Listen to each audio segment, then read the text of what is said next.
Hello, ladies and gentlemen, boys and girls. Welcome to Star Trek New Worlds. My name is Tony. Thank you for joining us live today. If you're catching us on the replay, then thank you for taking the time. If you're wondering what Star Trek New Worlds is, as this is your first time, you're probably saying, hey, Tony, tell me more. Star Trek New Worlds is a turn-based strategy game that we play online here with you, live, YouTube, Facebook Live, and Twitch. We show it to you live. My goodness, my routine is terrible here. Yes, turn-based strategy that we play online with you. We play it with the rule set of Federation Empire as published by the Amarillo Design Bureau, and we show you the map as displayed in the wonderful application known as Vassal. We have fun doing this. We have now 2 campaigns up and running, and there is rumor of a 3rd in the works. But today we're talking about campaign numero uno, Star Trek New Worlds, the New Worlds campaign that is. And we will be going over some exciting stuff. In today's episode, we will be describing the big baddie is found out. Mystery sensor contacts have been identified. Is that trade or piracy? Money is flowing across the Klingon and Romulan border. Did they catch... Did they trap? Oh my God. Did the trap catch its prey? Hydran and Carnivon forces catch Remans unaware. And hiding in the tall grass, where did the monster go? The Lyran's monster has disappeared. All right. As you can probably already tell, I am not caffeinated today. All I've got is my H2O. Unfortunately, once again, due to the demands of the week, I am coffee-less today. I have no caffeine in my reservoir. Hence the desperate need for your wonderful donations and somewhere in the universe, a coffee sponsor to come forward and perpetually provide those coffee beans. Speaking of coffee, if you like what you might have heard already and are interested in potentially joining us, like Mike Trupkin has done here, then please consider joining our subscriber base as we are on our way to 500. Right now, we are at 254, just past the halfway mark, on our way to 500. When we get to 500, we unlock the community tab within YouTube, and that's sort of the goal that we're heading for. Community tab just allows us to be able to post more and different kinds of content for you other than just these live stream videos. And so on and so forth. And before we sort of dive into and say hello to our community, one quick note for everybody. This is today, Saturday, the 6th of August, and tomorrow on the 7th, on Sunday, we will be having a bonus live stream. That bonus live stream will be a walkthrough or a quick tutorial and coaching session about, for all our players, how you're filling out those Google Sheets and telling the GM what it is that you want to do. Of course, if you are interested in playing this game at some point in the future, or just curious how we do what we do in the back end, then please consider joining us for that live stream. Be on the lookout for it on this YouTube channel. We'll be posting that sometime later today, but the live stream itself will be tomorrow. All right. My microphone keeps drifting here. I apologize. All right, let's poke in and say hi to our folks in the chat. Ladies and gentlemen, Bill Smith, first on the block. Plasma armed to enveloping status. Phaser 1's charge. Shields up and discretionary power. Wild Weasel's charge ready for launch. Hey, yo. Gorn's in the pot of house. Whoop, whoop. Peanut butter, beef jerky time. Wow, peanut butter, beef jerky. That's quite the combo. Paul is in the house. Hey, hey. Our local press agent, Eugene, is here in full effect in Stereostown. I'm late. What will today bring? In the war of northern aggression, will Hydrans and Carney exploit their gains from last week, or will the ISC and their Reman brothers issue a quick rebuke? Bill Smith, hey, Paul, and Eugene. Eugene, once again, the battle to negotiate peace. Oh my God, I can't talk today. Negotiate peace through superior firepower to the region. What other news will be broken this week in this week's show? The Juggies have been found. Hey, all, life sucks, Chuck says. Chuck, we're going to have to dig into why life sucks. But For those of you who are watching, if you're catching us live, and of course, if you catch us on the replay and you want to participate in finding out why life sucks for Chuck in our Discord after this live stream or any live stream, and join our community on Discord, then please feel free to head over to Coffee. Coffee is that link that you see below, and you can also use the QR code that you see on the screen. And that will take you to our Coffee site where you will see a number of tiers and ways that you can potentially support the channel. And the highest tier there allows you to be able to join our Discord channel and partake in the witty banter and the friendly repartee that goes along in that community. But if Patreon's more your style, then check out the description below, and you will also see an opportunity to contribute and participate via Patreon. Speaking of coffee, there's one little new thing on the screen. If you look up above my head, right there, you'll see a white bar that says Coffee Livestream Gold. This is a new sort of feature that's popped up on Coffee, and I'm just testing it. So what that is when you go to the Coffee link that you'll see there, there's a goal. And the goal for today is to get 2 coffee donations during the live stream. And so that's a progress bar up there. And as we get each coffee, the bar will grow. So the question is, during the course of this live stream, can we get that done, or do you just want to send a coffee my way and see how that thing works? 6 of one, half a dozen the other. The choice is up to you. But I will want to say thank you, everybody, for catching us live. We are currently at now double digits, ladies and gentlemen. We've cracked 10 on our way to hopefully maybe 20 at some point this month. Now at 11, thank you very much. Be sure to hit that thumbs up button, that like if you're catching us live, just to tickle the YouTube algorithm in just the right way. But without further delay, let me bring you to the map. Woo! Ladies and gentlemen, boys and girls. Now, every time, I keep screwing this up, and I don't give you the EP and cap, or fleet cap. My goodness. Can you tell I haven't had coffee today? Whew, crazy. So I will do that first. But as a tease, because I just realized I didn't do this either, before we go into the map, I want to share with you the latest and greatest headlines from the Galactic News. Hiding in the tall grass, the energy monster that was roaming Lyran space has dropped from all long-range scanners. Has it wandered away as mysteriously as it appeared, or is it somehow waiting in ambush? Lyran scientists are furiously scanning deep space, hoping for an answer. By the way, if the audio on this is too loud, you let me know. I've adjusted it, but I need your feedback in the chat. Counting coup or cash and carry, a Romulan squadron crossed the Romulan-Klingon neutral zone and was intercepted by the Klingon Navy. It's unclear exactly what happened during the clash of these two forces, but sources claim that the Klingons walked away with a Romulan treasure ship in tow.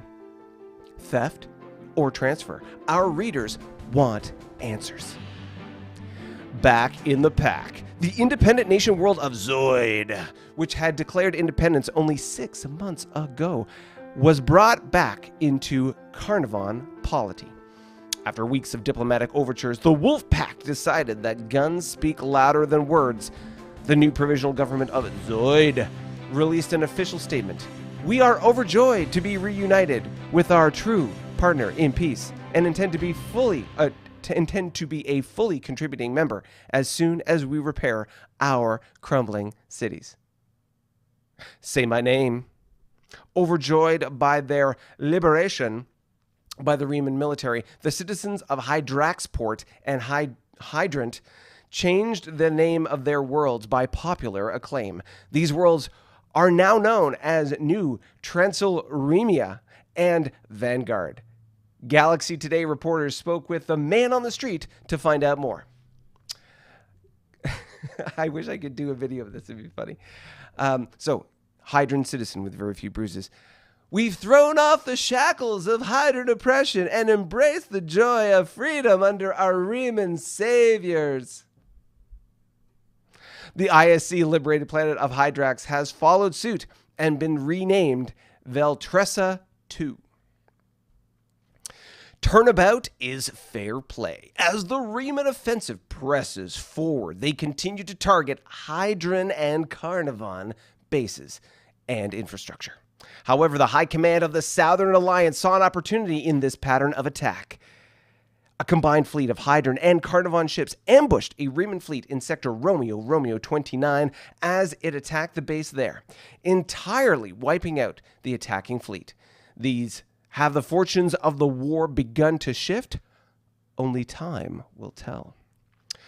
It's all about that base, but that base. Reman deep space explorers investigated a blip in unexplored space, only to find a fully operational battle station. Scans indicated no life forms on board the station. Initial hails were met only by this strange message before a volley of highly advanced weapons sent them fleeing.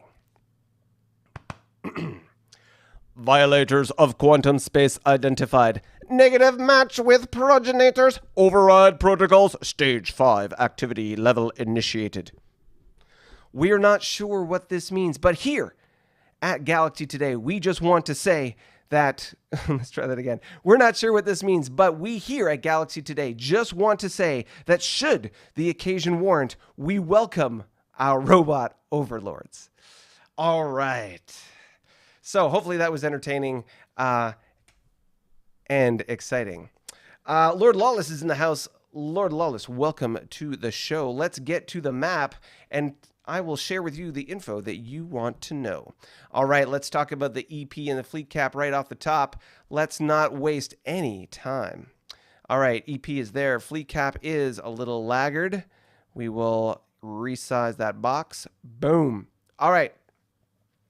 Here we go, ladies and gentlemen. It's all about the money. Let's talk about how much each empire is making. The Carnivon have bumped it up to 45.5. That's 45.5 EP. The Federation, not to be outdone, are at 47.5.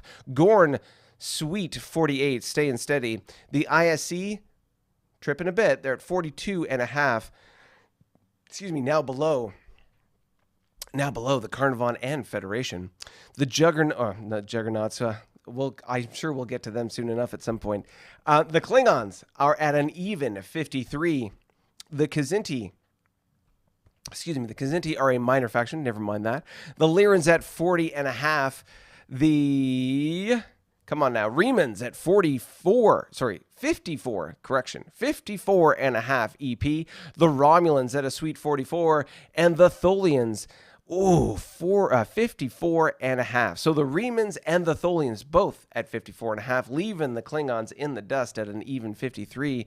The rest of the pack is below the 50 mark, with the Federation and the Gorn bumping each other at 48 and 47.5 respectively.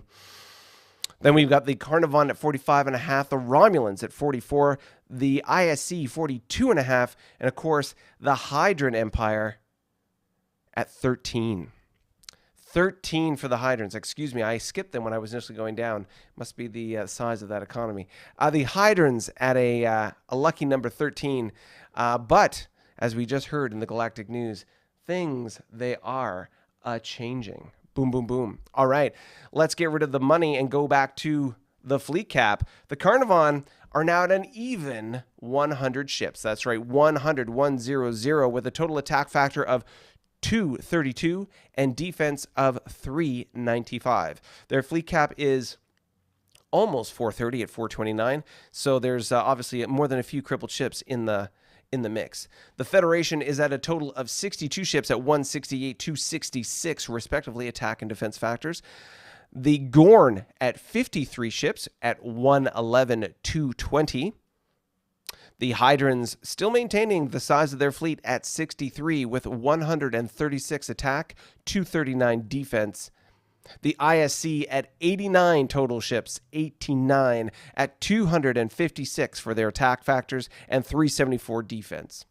The Klingons are at a sweet 66 at 175 attack, 267 defense. The Lyrans are at 57 total ships at 135 attack, 266 defense. That's really interesting. Look at the difference between the attack and defense factors. So there's 9 ship difference between the Klingons and the Lyrans. The Klingons have 175 attack compared to the 135 attack of the Lyrans, but the defense factors are almost exactly the same. The Klingons with 267, the Lyrans 266. Very interesting. The Paravians, no, Paravians not a faction. Remans, there we are, at 131 ships. 131 ships. 131 ships at 384, my God, attack factors, and 506 defense. My God, they are by far the biggest, baddest navy in the game. The Romulans at a total of 58 ships at 157 attack, 254 defense. And the Tholians, cracking 60, still below 100 though on their total attack factors with 96 attack factors and 247 defense. So as we can see, the ISC still the biggest, the Remans still the biggest, baddest fleet in the game, bar none, with attack factors that dwarf most other factions' defense factors total. Wow. Followed closely by their ally, the ISC, with 89 ship equivalents. And then, of course, you have... the Carnivon have more ships than the ISC with 100. So the Carnivons at 100 ships at number 2 is the size of their navy. Then the ISC. And, wow, that's quite a combo. Quite a combo. So if we look at the strength of the navies, by ship count at least... we can see that it's the Remans and the Carnivon are 1 and 2. But as far as total attack factors, the Remans are blowing everybody out of the water by a mile. And the ISC, though they have fewer ships than the Carnivon, have an attack factor that is higher than the total Carnivon number. Interesting, interesting, interesting. Huh. All right. Well, where do you guys want to start? What do you want to see first? Tell me more. Those are the Lyran ships you can see. Who knows the real number, says Eugene. So very true. All right, speaking of the Lyrans, let's start with the Lyrans up top here. Let's take a look. All right, so not much has changed on the Lyran border. I do note the sort of the opening up of the fog of war between the Federation and the Lyrans. You can see, obviously, the exploration freighter here doing its business along exploring the territory between the Federation and Lyran border. Their YSR, which is their survey ship, is doing the same on the other side.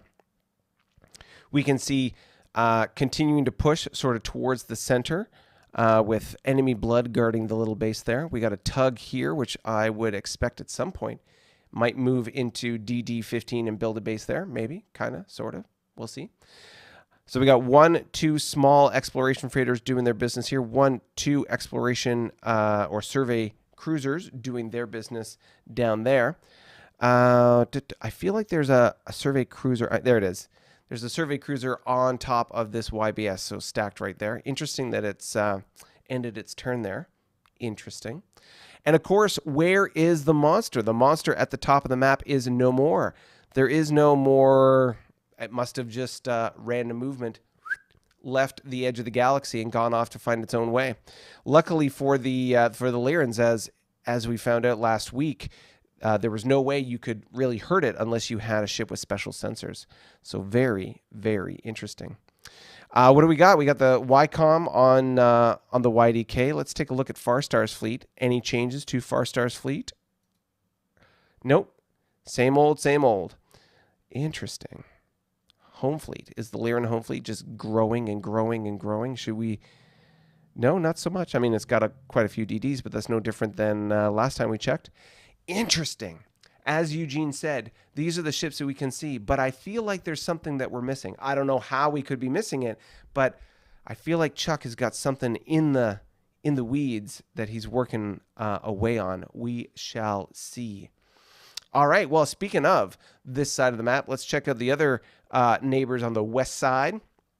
We got the Federation doing their business. Again, the concentration of cruisers and prime teams is working its way towards the center of the map. And Ooh, we've got the Derelict, which still hasn't been actioned upon. I'm surprised. I would have expected Bill Linton to make his way to the Derelict with the tug and maybe make its way back to the YBS or somewhere else that it wants to go. Interesting that it's been left alone. We've got, of course, a number of the wormholes that are still sort of up and running and, base with a little fleet, for example. 7 Fleet. Let's take a look at 7 Fleet. Any changes to 7 Fleet? We've got, nope, same old, 5 frigates, 2 cruisers guarding that doorway. And, of course, we've got something very similar up here. Should be 3 cruisers and 5 in 2nd Fleet. Yep. No big changes there. We can see that, unfortunately, the curse of diplomatic relations with the Federation continue as they are still friendly with the Kzinti, but just are not making any progress there. I don't know what it is. Maybe the dice that Daniel rolls just don't like Bill. I don't know what the deal is, but continuing to struggle as we move that diplomacy forward. Along the border, we've got, like I say, not much going on. We've got a couple of cruisers. Let's just slide that over. You can take a look. There we go. A couple of cruisers up and down here making their way across the border. Just trying to explore the fog of war hexes. But not much to say for the Federation. Nothing exciting and new that I can see. Unless, of course, and this to be fair, often happens, I miss a thing or two. So we'll see. Very, very interesting. Sliding into Big Red's territory. Ooh, what do we got going on here? We've got, so we've got a large exploration freighter discovering some more resources here. This large exploration freighter continuing to push here, and the large exploration in the south going into the neutral zone. Will they go into the FTZ? We shall have to see. And if they do, what are the Gorn and the Romulans going to do about it? I don't know. One thing to note, the Tholians have their own derelict, which is interesting to note. And I'll be curious to see when and if they go and pick it up, because of course those derelicts can provide some interesting bonuses depending on what's found on the other side. I can happily say that I am very content with the fact that the Kzinti independent faction here on the border with the Tholians continues to hold off the overtures of the Tholian Empire to adopt and become part of the Tholian Empire. They are still happy with them, but haven't joined just yet. Of course, if they join, that's a 4 EP planet. That 4 EP will go into the 50, was it 50? Was it 53? No, 54. My goodness. Oh, where are you? Tholians 54.5. That would bump them up to 57.5.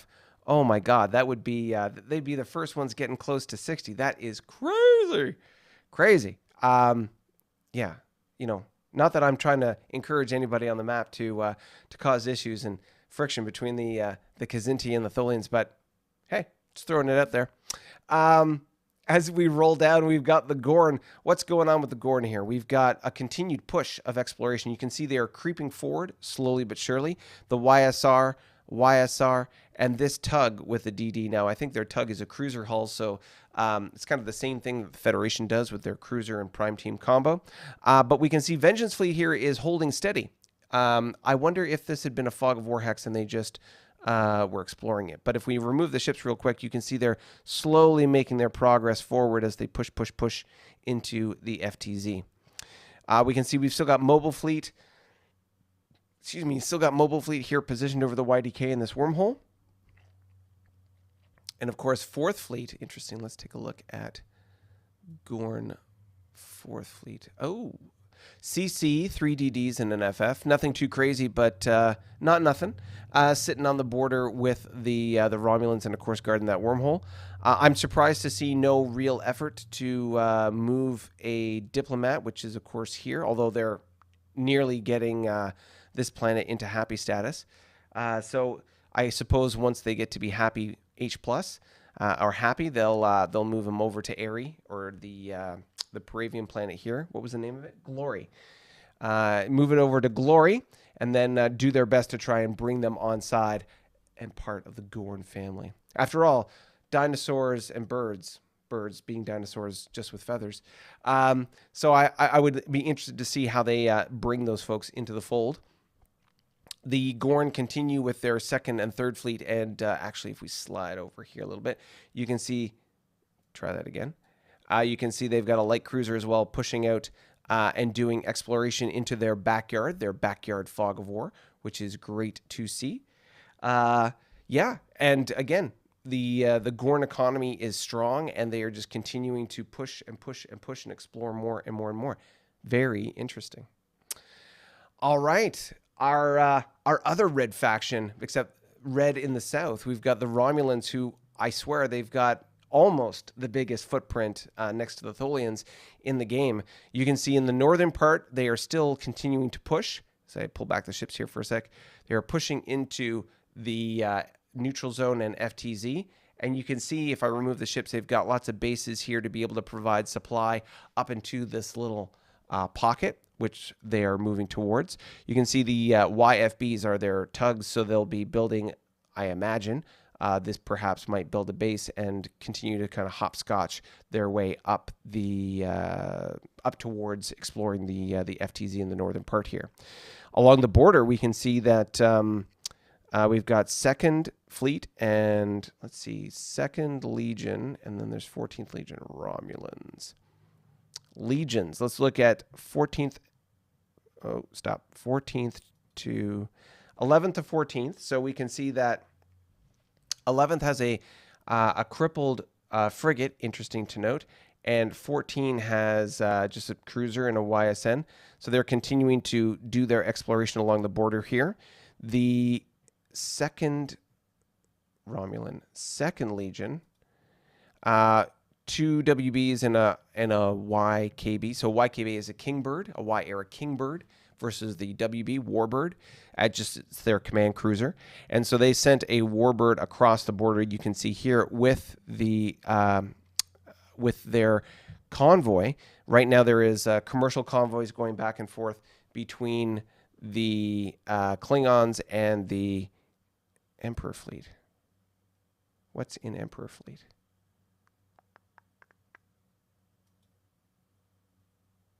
Okay. So you can see in Emperor Fleet, we've got the commercial convoy, M-era commercial convoy, and we've got a F4 as escort. And they are both sitting there on top of this YBS. And so next turn, operational movement will take them to the brain will kick in, the YDK here, and then they'll be able to disembark, and we get the rewards or the benefits of that trade.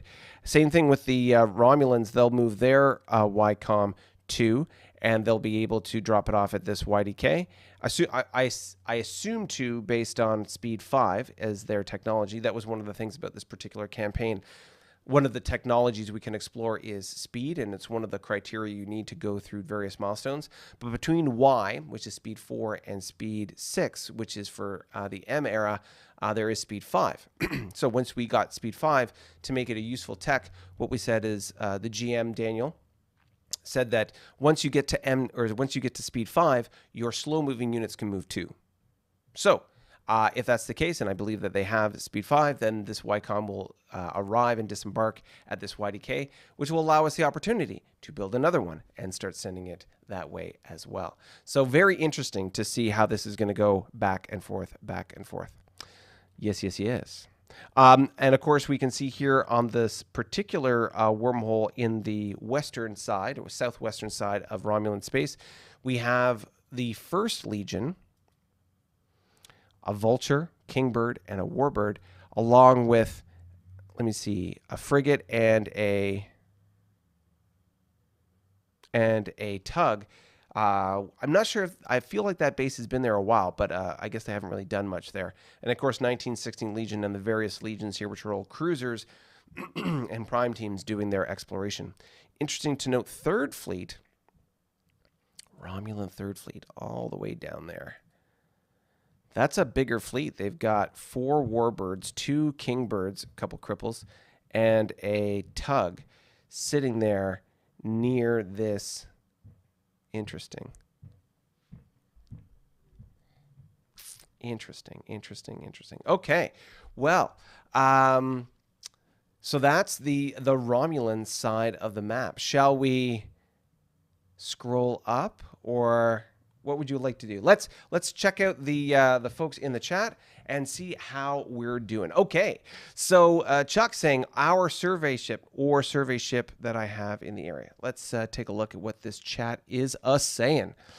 Lord Lawless is in the house. He says, hey, gang, George Duffy. Woohoo! Hi, all. Looks like the BBEGs have been found. Yes, we'll talk about that in a moment. Actually, well, we'll pick on that. We'll pick up on that after we check in with the chat right here. Bill, Lordy is Lord Law. It's Lord Lawless. Hi, George. Eugene, those are the Lyran ships you can see. Who knows what the real number is? Chuck is saying, or survey ship that I have in the area. Mothball, question mark. Ooh, is Chuck revealing his strategy to us? Is he building a huge navy and then just mothballing them? Now, the question is, and we'll have to talk about this perhaps in the Discord after, is how fast can you unmothball ships? There is a limit on how quickly you can take ships out of mothball, but if you're doing that at the same time as you're building new ships, you can really surprise your enemy, assuming they're not paying attention. So very, very interesting, Chuck. Eugene, what is the process for diplomacy? I know a diplomat is a +5, but I don't know what the 5 is added to. Why does the Fed take so long? Good question, Eugene. So fundamentally, there is a table that the GM uses. So the GM has a bunch of tables and things that they have that we can't see with regards to some of their diplomacy rules. However, there are ways that we can affect it. And let me see if I can pull this up. I will see if I can pull up the early years. So, for example, in the last live stream, I shared with you the early years player info spreadsheet that we use. And showed you the effect of war fatigue as it affects folks in... So I'm just looking for the right tab here. So I showed you how it affects people's economy as they get into different phases or different stages of war fatigue. So now I'm just looking at the diplomatic... diplomacy? Okay. So here, let me share with you the diplomacy tab. So this is quite, whoops. Let's see here. Can I zoom in? And unfortunately, because of the way the screen is being shared, I'll just put it this way. Okay, so you can see that when you discover a new empire, there is a 2d6 roll that's done to see how friendly or hostile they are. You can see there's unfriendly, indifferent, both equally, like there's 3 slots for each. So 3 for unfriendly, 3 for indifferent, 2 for friendly, 2 for hostile, and 1 for helpful, or that's the H+. Modifying the attitude, you can see here that a diplomatic team provides a +5. Having a base gives you a +1. Static defenses like ground bases and such will also give you a +1. If you give EP as a gift, you'll get a +1 per EP. If you give tech, so for example, you can't do it within players, but you can for non-player factions. And if you give them a certain tech or a different tech level in a specific tech, you get +1 per. You get a bonus or a sort of negative on your roll depending on how their attitude is and whether your empire is at peace or at war. If you're at peace, you get a +1. If you're at war, you get nothing. But if you start going into exhaustion and collapse, exhaustion is a -1, collapse is a -2, and it gets worse from there. So yeah, if you get a success, and the success I believe is the GM table that we can't see, but if you get a success by over 5, then you get to skip 2 steps in the adjustment, for example. We can see here these are sort of traits, personality traits with some of these factions. Are they wary, skeptical, reliable, trustworthy, confident? And that'll affect how you do things. And then there's different types of contacts that you can have that might add to the risk level or impact the rule that you're having. So hopefully this provides a little bit of a window into the back end of what's going on. But this is, again, part of the early player information table that we share. Hopefully that was helpful. Bill moved Diplo this turn. Oh, so Bill, am I saying, am I not seeing the diplomat move on the map? It should have moved. Is that what I'm understanding? Dargan Noctum Voidstar. Hello, welcome Dargan, or should I just call you Voidstar? Welcome to the stream. Big Slow Target. I've asked before if mothballed ships are visible. Never got a direct answer on that specifically. Good question. I don't know how visible they are or not, because I can't see them on the map. So the question is, where would we find mothball ships? So if it was the Lyrans, the only thing I can see is reserves. Do they have like a reserve fleet? But I go through the reserve fleets and I can't find anything. There's no specific mothball fleet identified. So I don't know. I don't know where to find them. I'm assuming it's a spreadsheet thing. And yeah, we don't know. That's my guess. Chuck, no, they are not. Nor can they be attacked, Chuck says. I think we know what Chuck is planning. So the question is, how many ships do you have in mothball, Chuck? What are you doing with this big navy? And who are you going to unleash it on is the question. Big Slow Target. Interesting. Cool. BST How's Tricks. Big Slow Target just slapped together a quick offensive defensive rating spreadsheet on Discord. Woo! Let's go check that out after we're done here. All good. Looking forward to getting my ITV turns back. Yes, for those of you who are part of the Into the Void campaign, we had some technical issues that slowed us down, but now we are back on track. And there's a number of us that have some battles to resolve, and then the turns shall resume. Chuck, 1 per hull type, 1 EP per ship. That's how the rules state it. 1 per hull type. As in you can take out of mothball 1 ship per hull type and it costs you 1 EP per ship. Is that what you're saying, Chuck? Interesting. Voidstar is good. Okay, Voidstar. Welcome to the party. Mothball on the spreadsheet.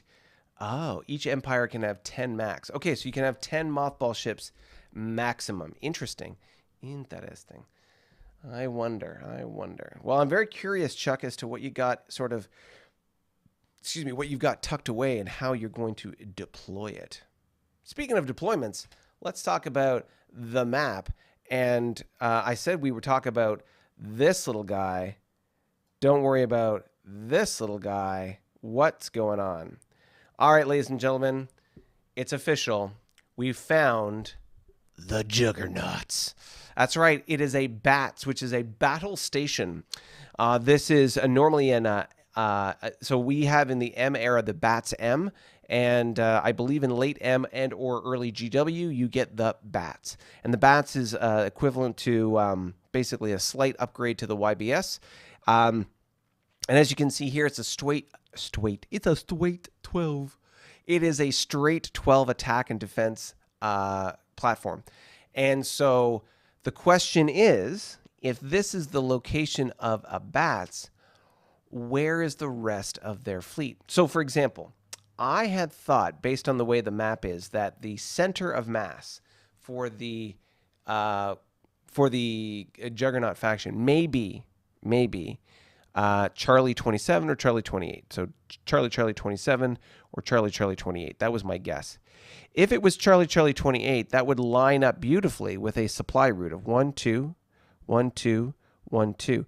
That would line up beautifully with where that BATS is at a 6 hex radius. So if that's the 6 hex radius, then we can, this is just a guess, we can guesstimate that 1, 2, 3, 4, 5, 6. We should encounter something at Charlie 34, that there is likely something at India 31, and so on around the sort of the cardinal points of a hex. So that's a very interesting little insight. I mean, maybe I'm way off, and I mean, we're only seeing one base, one reference point. But if that is true, then 1, 2, 3, 4, 5, 6, Charlie 34 is where the Klingons, the Romulans, the Gorn should potentially encounter a Juggernaut base. 1, 2, 3, 4, 5, 6. And the Tholians should be possibly encountering something at Whiskey 31 at some point soon. So, yeah, very, very interesting to see what's going on. Now, I will say, at the beginning of this game, there was the promise. There was a narrative piece, and I'd have to go back and find it, but there was a promise of riches at the center of the map. So the question is, what kind of riches are we talking about? And more importantly, what kind of ships are guarding those riches? Are they just, we're just talking about big planets like capitals and systems like that? Or are we talking about something more? It'll be very interesting to see what's in the center and what's guarding it as we move forward. But kudos to the Remans. They have officially discovered the bats. All right. Well, speaking of the Remans, let's take a moment and chime in on how they're doing. You can see the back end of their empire continues to do the reasonable exploration. Excuse me, with the exploration cruisers working on getting rid of the fog of war in the back end here. We've got New Fleet and Prometheus Fleet. Let's just get a reminder of how big or not big those fleets are. So you can see that the new Reman fleet, which is this one here, is not nothing. KD4, a couple KD3s. What is this? 4 destroyers and 7 frigates and a W-air frigate as well. So it's sort of their back-end fleet. And then, of course, there's Prometheus Fleet. Let's see, Reman Prometheus Fleet. So Prometheus Fleet is 2 cruisers, destroyer, and a collection of 4 frigates. So not by any means the massive hammer that the Remans are known to wield. However, considering what the Lyrans have on that same border, it's far, way more than the Lyrans have by contrast. Excuse me while I take another sip. All right. So interesting that we are, as we look at the sort of general look and feel of the Reman Empire, we can see that they're doing exploration with these small exploration ships. The diplomacy is suffering, but again, they are at war, so it makes it more difficult. They are working on the diplomatic outcome here on this planet. You can see a minor collection of W-era ships in and around various bases, and of course, this exploration ship is doing its best to be able to explore and expand and do the such. What have we got on the way down? We got Triton and Atlantis Fleet. Reman. Is it Triton? Triton Fleet. As we were talking about before, this is the build schedule for the Remans. We've got a cruiser, 3 destroyers, and 3 frigates. And I bet you that Atlantis is probably, or is it Atlantia? Atlantia, excuse me. Oh, interesting. So you can see Atlantia here slightly different. They've got a tug. So tugs are cruisers, cruiser hulls for the Remans and the Klingons. So they would have built a tug instead of a cruiser on that turn. What have we got here? We've got 3 and 4. So 3 destroyers, 4 interesting, 4 frigates, and the tug is carrying a YPGB. So that's interesting to note. So bringing planetary ground base down to maybe this planet or others. We got 2 frigates guarding this particular planet. What do we got here? We've got another planet with the Remans here, and Acropolis Fleet. What's Acropolis Fleet doing? Reman Acropolis. And that's another build. So it's a cruiser, 3 destroyers, 3 frigates. Acropolis sitting there with a tug, with some escorts there. Okay, interesting. So quite the interesting collection of ships scattered around. Now, as we get into the sort of the battle zone, what do we have? We have Solar Fleet and Pacific Fleet. So Remans have Solaria, which is a full build cycle for them. Cruiser 3 and 3 for destroyers and frigates. And then Pacifica, I'm assuming it's Pacifica. Where are you? Pegasus. Pacifica, there we are. And Pacifica, oh, interesting. We've got 3 destroyers, 2 frigates, and a crippled frigate. Maybe they were involved in something, a random event. But nonetheless, a collection of ships in this area, more than enough to be able to hold off what's coming from the combination of Remans and Carnivon. But what do we got here? We got 3 frigates and Columbia Fleet. Columbia, there we are. Oh, wow. All right. Ladies and gentlemen, welcome to the Hammer. We've got 3 cruisers, 6, 9, 11 frigates, destroyers, 3, 4 frigates and 2 crippled frigates. So that's not nothing. And that's sitting there on this planet with another 3 frigates. It looks like they could reach out and cause some serious damage depending on where they want to do that. Interesting. So that's the Remans sort of in the area. So if you think about when we looked at the fleet cap for the Remans versus everybody else, their attack factors, were bigger, greater than the defense factors of any faction. That fleet that's collected there, more than enough to cause lots of trouble for the Hydrans and the Carnivon. But considering that they recently just had a... Oh, I'll move my head since I'm obviously in the wrong spot here now. There was a big battle here in Romeo 29 around this particular base. So what do we got? We got Fox Skulk and Second Fleet. So let's take a look at the Carnivon Fox Skulk 2, which is this one down here. Command cruiser, crippled WCA, 2 crippled destroyers, and a collection of 4 frigates.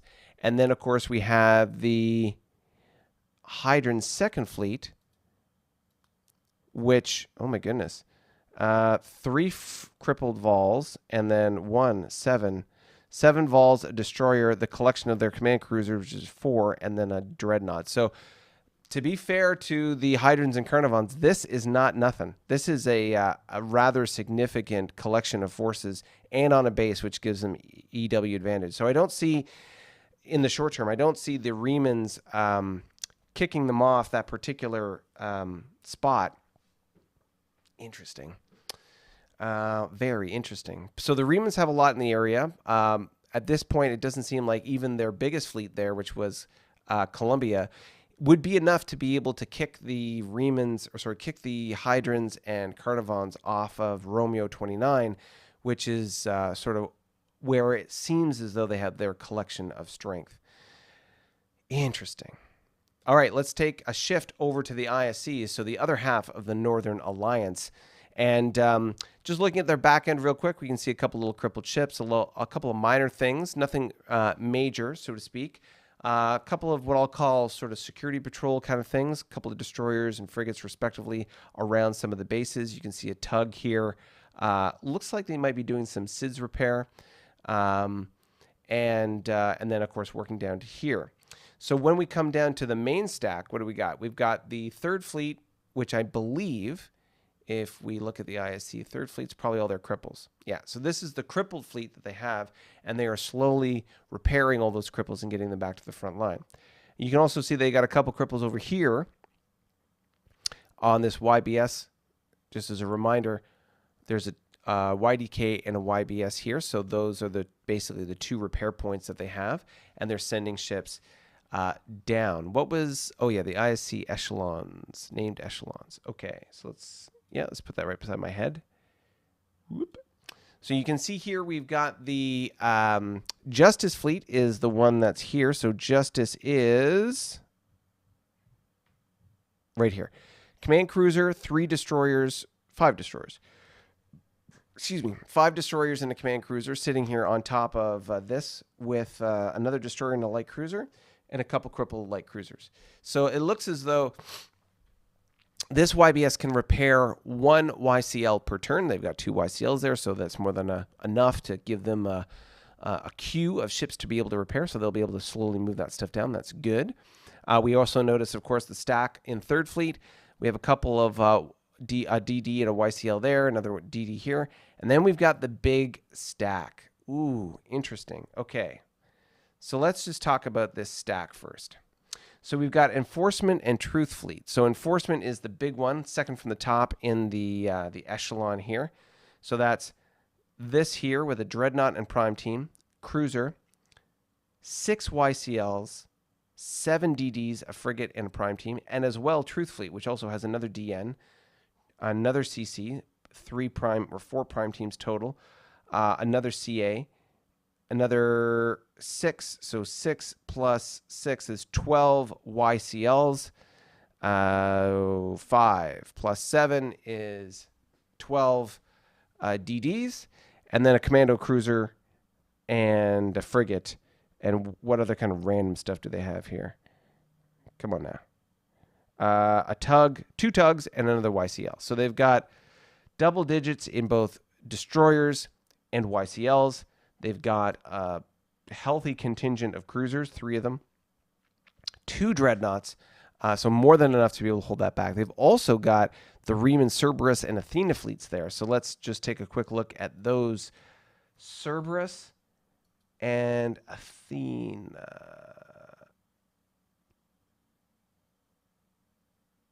I'm blind. There it is, at the bottom. Silly me. Okay, we're going to put that on top of my head. And that one there.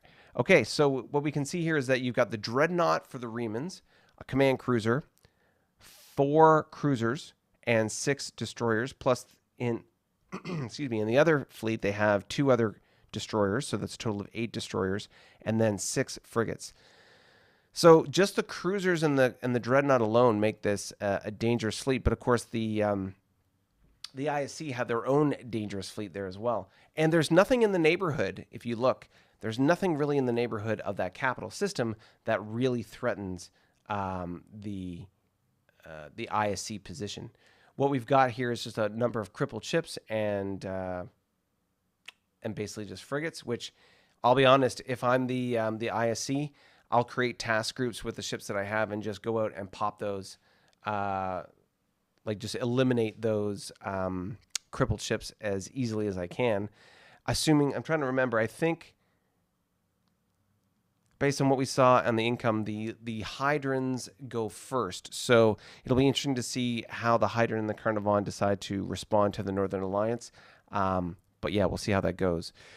We can see we've got Hydran New Fleet and Fox Skulk 1. So Carnivon, Fox Skulk 1, and Hydran New Fleet. Hydran New Fleet. Okay. So Fox Skulk 1 is the top one, top row here, and then this for the Hydrans.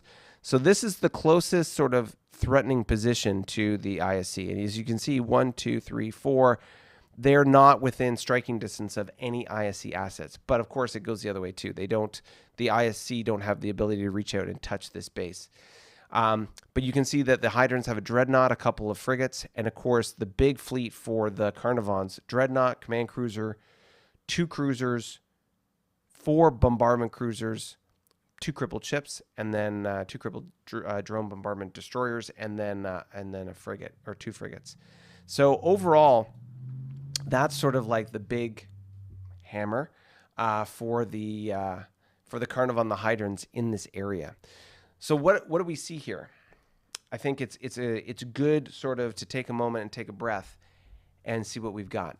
What we've seen is sort of this alternating push between the ISC and the Reman. So the ISC pushed and now the Reman pushed, and I think both of them have reached a point now where they've reached the end of their reach. They're at the end of their reach. But they've done a good job of pushing back Hydran and Carnivon reach as well, so that both sides, the Northern and the Southern Alliance, are in this sort of, they've exhausted their attacks. They need to regroup, sort of set up their logistics to be able to cross that line, that gap, that chasm between them, and cause more damage. Obviously, when it comes to the Carnivon Hydran contingent, they really need to make an effort to sort of take back some assets, take back resources, get some logistical points so that they can move forward and start retaking land. or retaking territory. The challenge will be, of course, is that despite the fact that both sides, I would argue, are a little exhausted, not necessarily economically, although we know that the Hydrans and the ISC are, but just from a sense of the fleets that they have been exhausted. They have been crippled and they've taken damage. So both sides need time to be able to repair, recuperate, and recenter for their next assault, whatever that's going to look like. So what do we have now? I expect, while we might have a little skirmish here and there, we're going to have about maybe 1 or 2 turns of denouement, like a down tempo between them. Certainly, of course, like I say, the Remans will continue to push and attack, and so will the IC, but they don't have the reach to really do that critical damage and sort of like cause major problems. We saw the Remans try and do that to a certain degree in this last battle, or in this last turn. The Remans attacked that base in Romeo 29 and lost all their ships. And basically what they lost was a build cycle. They lost a cruiser, 3 destroyers, and 3 frigates. And I think at the time when they were doing the attack, they were just looking to grab an easy target. But the Carnivon and the Hydrans had set it up so that they would catch that kind of attack. And so basically, Hydrans and the Carnivon read the board, saw what the Remans were going to do, caught them in doing it, and so on.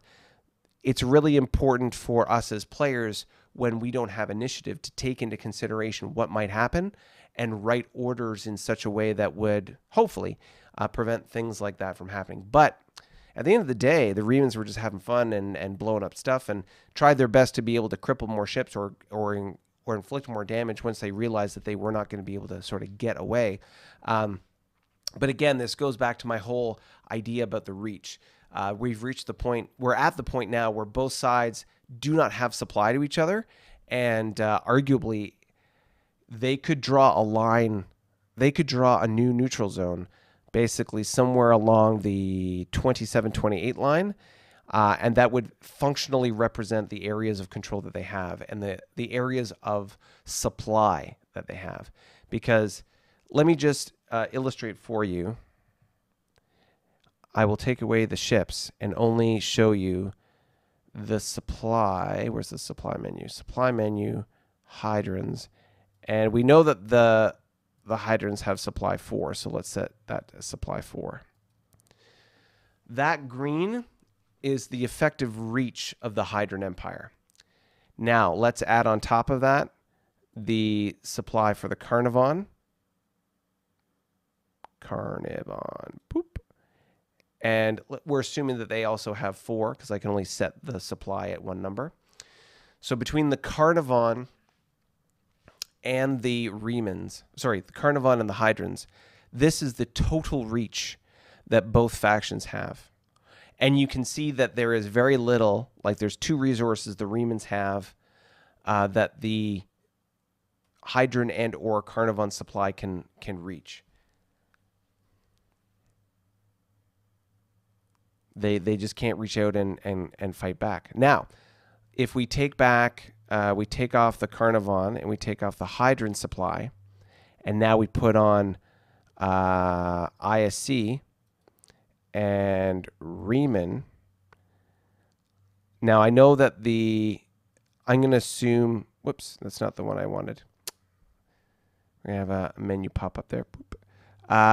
We know that the ISC, I think, have supply 3. So if we look at the supply, we can see that basically these supply bubbles sort of represent the new border area, or the functional border area of control that they have. I'm just going to see if I keep pressing the wrong button. I'm sorry. There we go. Supply menu. Let's bring back the Carnivon supply. So this is just the Carnivon, but set at 3, because I can only set it at 1 number. So if we set it at 3, this is effectively the areas of control, right? And if we add on top of this the Hydrans, again, at 3, we're basically looking at a neutral zone that kind of like goes along this sort of wave right here, right? Now we know that the Hydrans have 4. I think the Carnivons might have supply 4. The Remans might have supply 4. I don't know if the IC do, but I mean both factions. Let's just see if we change the supply setting to 4. It's still very similar. You have a little more overlap here in this area. As you see the colors sort of concentrate, you can see that's the overlap. But look outside the overlap. There's basically there's a couple of Hydran resources, a Reman resource on the wrong side, Hydran resource on the wrong side. But basically, this is the border right here. So it's going to be interesting to see. I know that there has been discussion about a potential new border, and that the sort of the back and forth between them is difficult because of the sort of not recognizing the current state of affairs. And I can understand why you might take a certain position, but just looking at the supply menu, that's what we see as far as like that's the reach that those different empires have at this point. Not including the ships and the damage they can do to each other, but that's just kind of like where that bubble sits. So interesting idea just to think about. I'm curious what your thoughts might be. Before we get back into the chat, let's roll down into the rest of Carnivon space and just take a quick look at what's going on. So we'll go from Carnivon into Klingon because they're kind of tying into each other now. Let's look at the Hydran homeworld, the new Hydran homeworld. We've got quite a stack here. Anytime you're ready, computer. There we are. So we've got, you can't see it all, but you can see home fleet and to the left. So that's all the Hydran stuff. You got a home fleet, basically 1, 2, 3 frigates, a couple triad teams, which are their prime teams, and a diplomat. So let's just take a quick look at the Hydran home fleet, just to get a sense of, okay, yeah, so you got 5 command cruisers, a YDN, and some stuff there. So that is not an insignificant fleet. But there's also on this hex the Carnivon home fleet. So let's look at Carnivon home fleet. Oh, so it's a little crippled, as you can see. What is that, 4 or 5? Come on now. 5 crippled frigates, 2 crippled destroyers, 2 crippled drone bombardment cruisers, and 2 crippled cruisers. So you've got quite a collection of crippled ships, but nonetheless, there's quite a few ships there. There is a YDK here for the Carnivon so they can repair things quickly. And then on the actual wormhole, you've got Den, Diamond, and Third Fleet. Oh, goodness. Den, Diamond. It's the double Ds, ladies and gentlemen. Diamond Fleet and Carnivon Den Fleet. Oh, goodness. Okay, so what do we got? Well, this is quite the collection. So we've got 5 frigates, another 3 frigates, another 4 frigates. So that's 9, 12 frigates between these 2 fleets. A destroyer, a light cruiser, 2 cruisers. Sorry, 2 light cruisers, 2 cruisers, 3 cruisers. Come on now. 2 cruisers. Sorry, 3 cruisers, my goodness.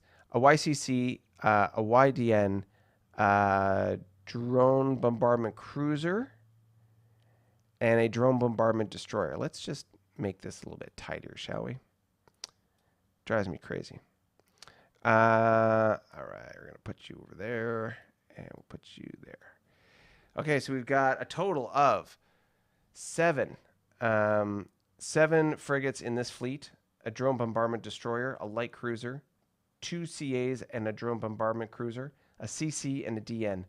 In the other Diamond Fleet, we've got another CA, another CL, another DD, and an additional 5 frigates. So definitely just from the Carnivon side, this is not an insignificant fleet. Obviously, they took heed the warning from last week about how the Lyrans could come through that wormhole, because that wormhole goes into Lyran space. And so they've parked a significant fleet there to try and stop any of that bad business from happening. So very interesting to note. Yeah. Okay. Interesting. What else we got floating around here? We got Wolfpack 1. Okay. Hold on. Carnivon, Wolfpack 1. Interesting. Okay. So Wolfpack 1, which was previously on Echo, which was this little minor planet on the border here, then moved up here and is now moving up here. So you can see Wolfpack 1 is a drone bombardment cruiser, drone bombardment destroyer, 3 destroyers, and 3 frigates. Or is it 3 or 4? 3, yeah. So that's sort of like they're a small task group, but it moved up and then moved over this way. So it looks like it's heading towards the front. This is part of their regrouping that I was talking about to be able to get another punch in. Like I say, about maybe 2 turns before we see another big tussle between the ISC, Carnivon, and Remans alike. With the Hydrans, I mean, to be fair, the Hydrans have quite a collection of their YCCs and DNs. So if they consolidate those into a single fighting force with the Carnivon, that's not like that's a bad day for everybody involved. So what else we got? We've got the exploration activity continues. We can see that we've got 1, 2, 3, and this. So 3 supply for the Carnivon. We can see that they are using this convoy's extended supply, which is providing supply to First Reserve as it continues to explore, and of course the YFEL. Although the YFEL can also draw supply from this particular YBS. And what else we got? We got a couple of random frigates, cruiser, and drone. It's such a weird... I mean, these ships obviously went to Zoid to reclaim it. I'm assuming they'll head back up to the front. On the capital, we've got 2 frigates, a bunch of prime teams, and a diplomat. Let's just take a quick look at the Carnivon capital.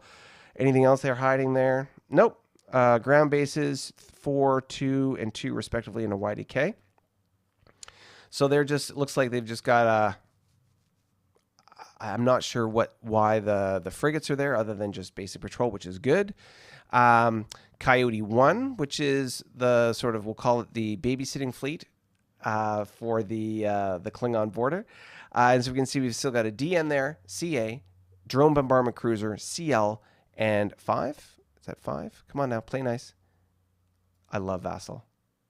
5. There we go. 5 frigates. So generally speaking, we can see, again, moving everything up to the north. They're reconsolidating their stuff, and they're getting ready for that sort of next right cross as they try and get ready to cause some pain to the Carnivon. Quick sip here. All right. Now, before I jump into the Klingons, because I love anticipation, let's go to the chat real quick because I see there's quite a bit of it. Okay, so Voidstar. Voidstar is good. A mothball spreadsheet. Each empire can have 10 max, Chuck says. Cool. Handy to know. You missed my order fleet, Paul says. There is a no man's zone. Okay, so Paul is referring to order fleet. Oh, order fleet being on the... Yes. I apologize. My apologies, Paul. Let me give you your due. As we go to Echelon, we can see that order fleet here is a cruiser, a CL, 4 DDs, a tug, and a marshal team. That is also on this capital system here as well. So we've got enforcement, order, and truth all sitting here. Yeah. Very interesting. Okay. So let's talk about the Klingons. As we mentioned briefly, whoops. Let's just undo that moving. There we go. So as we mentioned briefly, we saw that there was an exchange of convoys along the Romulan Klingon border. One of the things in the past as a player, I've had pirates and or random events interfere with convoys. So I have learned from my mistakes, and now I make sure that I always send a ship with the convoy. Sometimes it works, sometimes it doesn't. Sometimes the pirate raiders are bigger, badder, stronger than my escort fleet. But if that ever happens, I just beef up the escort fleet next time, and away we go. But at least having a ship there to be able to sort of provide some kind of cover for the convoy is good. So we'll see how that goes. As you can see here, though, we've got the what ended up happening here from a mechanics perspective is that Battle Group Blood, which is a WR cruiser, came down and met with the YWB. And so from a rules mechanic perspective, we don't have if you have 2 units and you're not allied in the same hex, it's a battle hex. So you had to decide what was going to happen. So the Romulan retreated, and I captured the YCOM. Basically, all it means is I'm going to take the YCOM to the YDK, and it'll those goods are for the Klingons, and we'll disperse it, and it'll all be good. So it's just sort of like a rules mechanic thing. There's no sort of like intent here for the Klingons to capture all the the goods that the Romulans are sending us, kind of thing, in a bad way. It's all copacetic. Whereas, for example, when I built the convoy, the commercial convoy at this YDK, what I did is I strat moved it. So I moved it. Strat movement for me at this point is 2 times 2 the normal movement. So that's 1, 2, 3, 4. So that brought it here to this YBS here, and I had F4 meet it there. So there is a base and a ship to be able to protect that convoy, and then of course operationally it'll move 2 hexes and it will get to the Romulan base and sort of dispense its goods, and away you go. So how that works, generally speaking, is there is a cost in your shopping list, the master ship information table. So in that MSIT, there is a cost for a convoy, commercial convoy that is, and so we pay half the cost of that convoy. It moves the distance, and when it disperses on the other end, it will contribute the total value or the total cost of that unit to the other person's economy. So I think it's 2.5, so I get 5 EP, and away we go. So yeah, that's what that looks like as far as the convoys back and forth. What else can we say? We've got the big thing. The colony ship has been brought back to the resource here, and next turn we'll be able to use it to convert this resource into a colony. So that's always exciting. That'll happen there. And what else we got? We've got some exploration happening here with basically cruisers and prime teams where they're at. So, for example, East Fleet is, let's just show you what East Fleet is. Where's the Klingons? There we are. Klingon, East Fleet. Oh, goodness. East Fleet, there we are. So you can see here we've got cruiser, because, I mean, tugs aren't very strong. And a prime team to be able to explore hexes as we go. We'll be going probably to Uniform 44 next. We've got some new, fresh off the mill frigates that are at this station here, guarding that. Blue Fleet is just an extension or a part of GTF Gamma that has a cruiser in it, so it's attempting to do exploration, so it's trying to knock out these fog of war hexes. And as you can see, this D4E is on its way up here. It's going to be exploring as well. So again, working on knocking out these fog of war hexes and building up our base network along the border. You can see the valiant E1 captain continues to hold fast at his station along the border here at our YBS in Papa 42. So he's manning the gates, you might say, and has a neighbor, an E2, at the other YBS. But the big news along the border really is the movement of JTF-B, JTF Bravo, Joint Task Force Bravo, on its way up the FTS. As you can see, I have a tug here in November 37, and Red Fleet, as per the discussion. Where is it? Red Fleet, come on now. Chempec Blue, Duras Red. Here we go. So Red Fleet is, come on over, is a D4 and tug. And you can see there's a tug there. So the intention is to build 2 bases here. Now, for those of you who are watching and have not heard the story about what happened here, let me share with you the brief exchange of the tug going to battle stations. So when the... where is it here? Looking for it. Tug to battle stations. So this is a little piece of narrative that I wrote based on what was happening when we crossed the border, and I will let you decide what you think. Here we go. Ready? Deep space transit was a welcome respite from the time-constrained completion of recent base construction projects. This relaxing downtime allowed the captain to catch up on his favorite pastime. An amateur sommelier, his command allowed him the ample cargo space to collect a vast array of blood wine. The Centurion vintage from Nippon was a particularly potent blend that carried the metallic hint of copper drawn from the recent generation's battles on the blood-soaked plains on which the vineyards had been established. Captain requested bridge. The shipwide pipe usually signaled an urgent matter requiring the captain's attention, but considering their course, the libation-loosened commanding officer considered it an irritation. Keying the bridge comm channel, "Officer of the watch, a newborn could navigate our course. What could possibly require my attention?" Without pause, the officer of the watch responded, obviously enjoying the captain's seat too liberally, thought the captain. "Sir, we're being challenged by a Carnivon border station. How would you like me to respond?" "Sir?" Leaving the comm channel open, the captain bolted from his cabin and strode onto the bridge a moment later, catching the officer of the watch just straightening out of his command throne. "Officer of the watch, report." "Sir, we crossed the neutral zone in accordance with the navigation plan 15 minutes ago. We received a message from a border outpost challenging us. Without any clearance codes, I didn't know how you would like me to respond." Looking past the watch officer to the communicator, the stern tone of command had replaced his earlier irritation. "Let me hear the message. Stand by." Keying the station, the signal was routed to the bridge speakers. "Unidentified vessel, you have entered the territory of the People's Republic of the Carnivon. Transmit clearance codes or prepare to be fired upon." "Unidentified vessel, you have entered the territory of..." With a short cutting motion, the captain signaled the communicator to silence the message.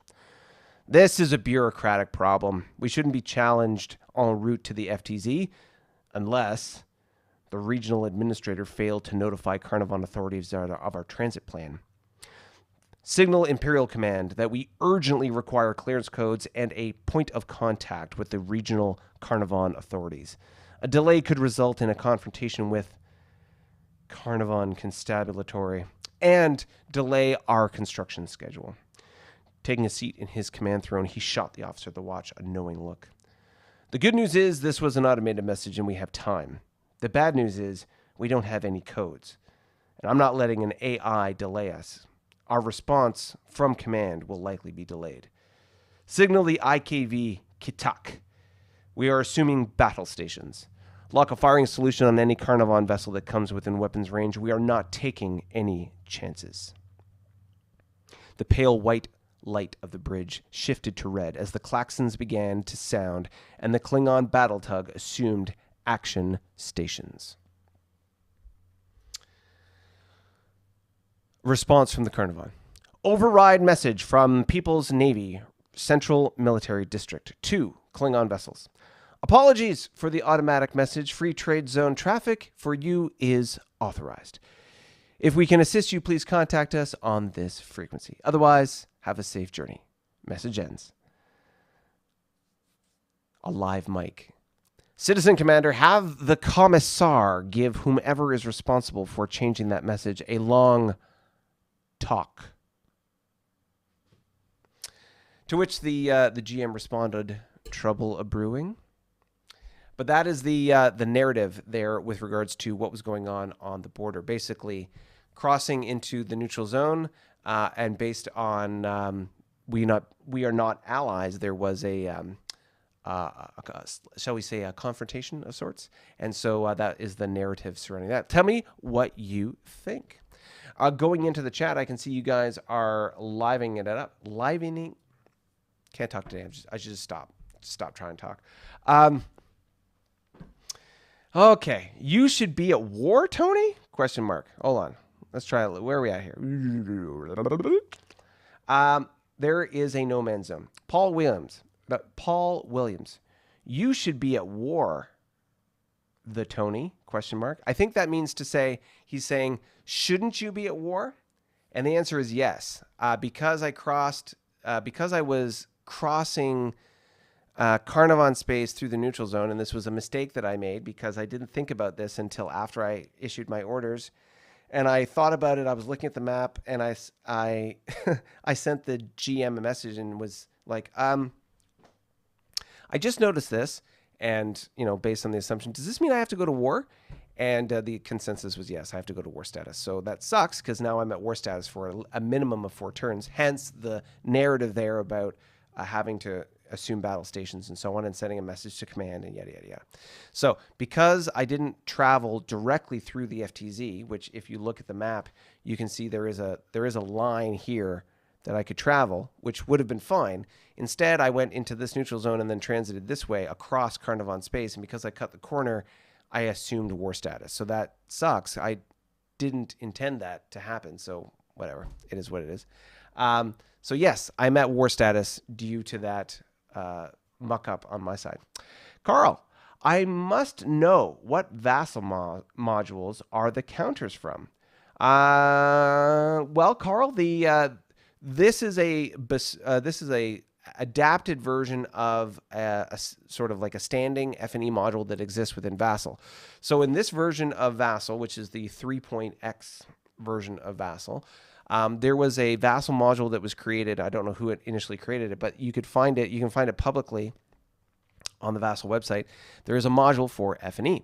And so we basically took that template and made some adjustments as we go. And so this version that we're using is an adapted version of that module. I am just noticing now that Dargan Noctum Voidstar is our latest subscriber. So Voidstar, thank you for joining us. I must have somehow missed the alert that that showed that you became our latest subscriber. There should have been a little woo as it came in to notify us that you subscribed. So thank you, Voidstar, for joining our family here. I can't believe I missed that. I'm so sorry. But yes, the Vassal module predated us, and so we just took what was there and have made some changes because Vassal is like open source. Like we can make changes as we like. So that's kind of how we're doing things. Hopefully that answers your question, Carl.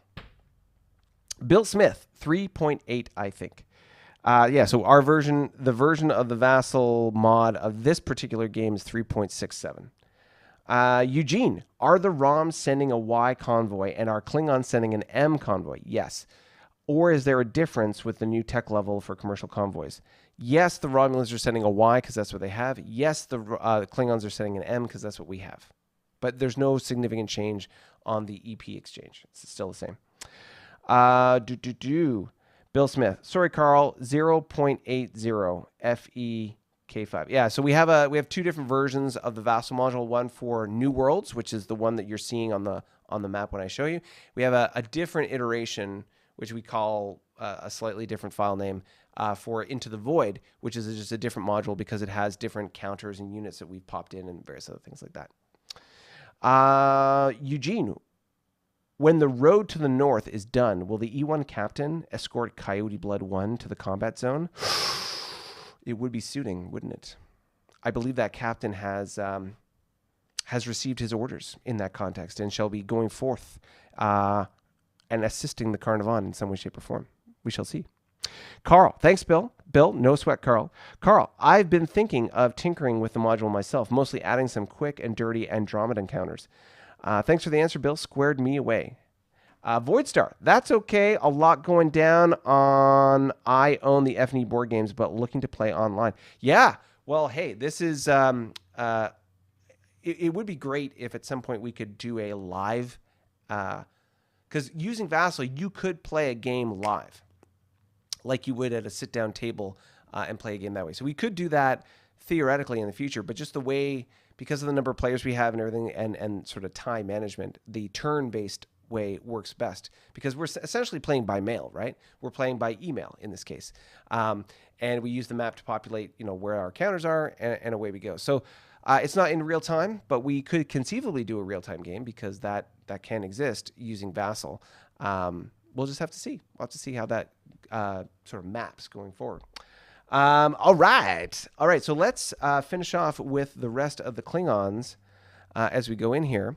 So yes, we've got the two tugs in position to start building bases. I will warn you though, there's only so much money I've got, so I can only build them so fast. We've got exploration happening on the East Coast. We've got trade happening on the West Coast, continuing to explore in the South. And then, of course, efforts to continue to explore in the north. Now, interesting, this particular round wasn't very successful for me for exploration.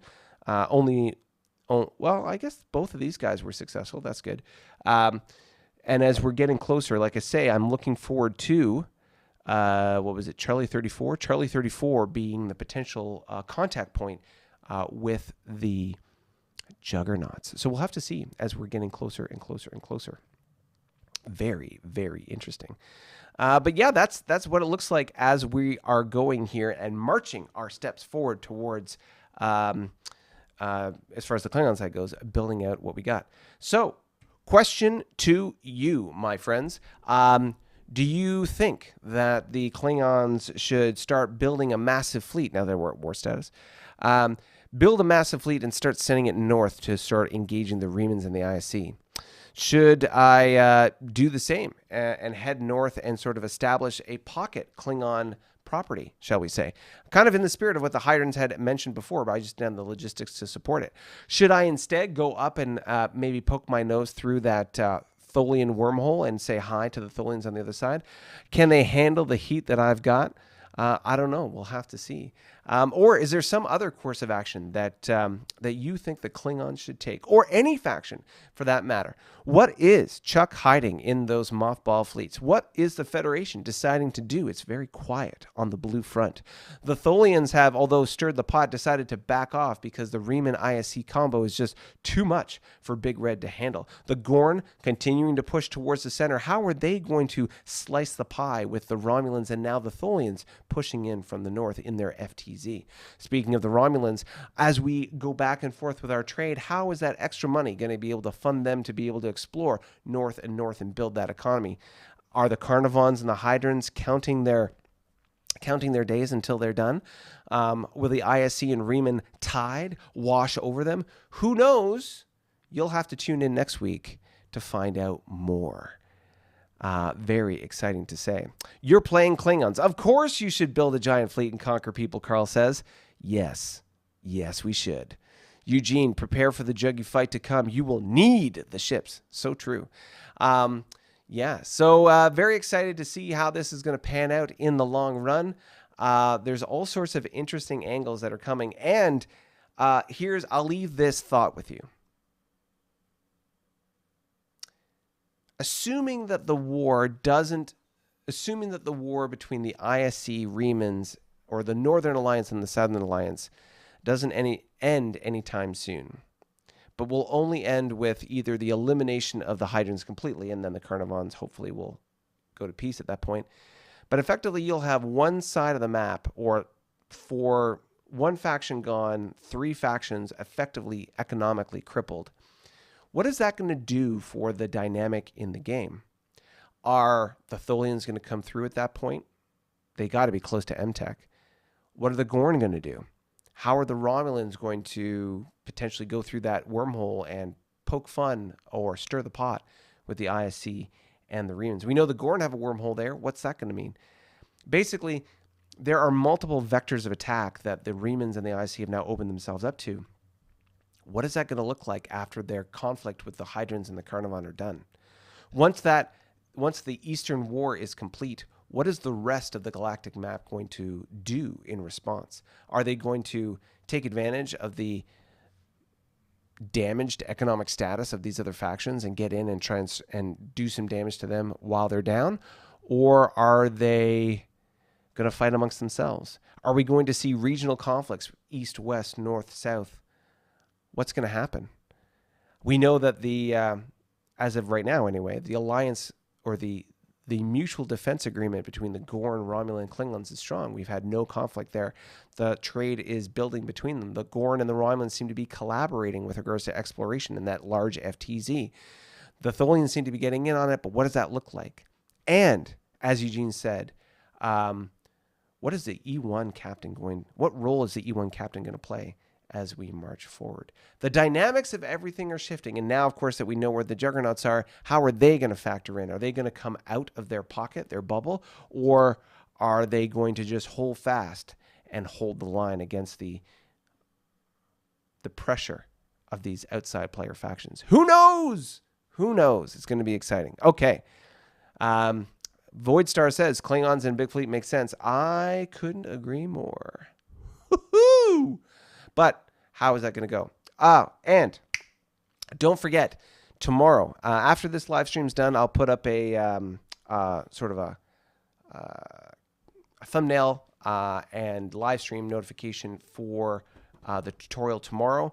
I don't have a specific time in mind just yet. I'm thinking about what time it should be, but most likely in the morning Pacific time, something probably between 10 and 12. It won't be a very long live stream, as we're just going to be going through the discussion around how to map out those spreadsheets and best practice in that regard. So if you want to catch that live, then just be on the lookout for the notification on YouTube. It'll be coming out soon. If you're on our Discord channel, then I'll put it up there in the Discord channel as well. And of course, if you're not already subscribed and got that notification bell, then let that be done. So, oh God, I can't talk today. Feel free to do that, because then you'll see it and you won't miss it, and you can catch the replay when it comes up. All right, everybody. George Duffy with the Carnivon about to go into exhaustion. The Klingons extending the war status another 4 turns, not really helping Karn/Klingon relations. Ooh. Well, I am doing exactly what the Carnivon have asked me to do in that context. So it'll be interesting to see how that evolves going forward. But yeah, you're right. It's going to be interesting. All right, everybody. It's been fantastic today. Looking forward to seeing you next week. And for those of you on our Discord channel, I will meet you there in a moment. Bye for now.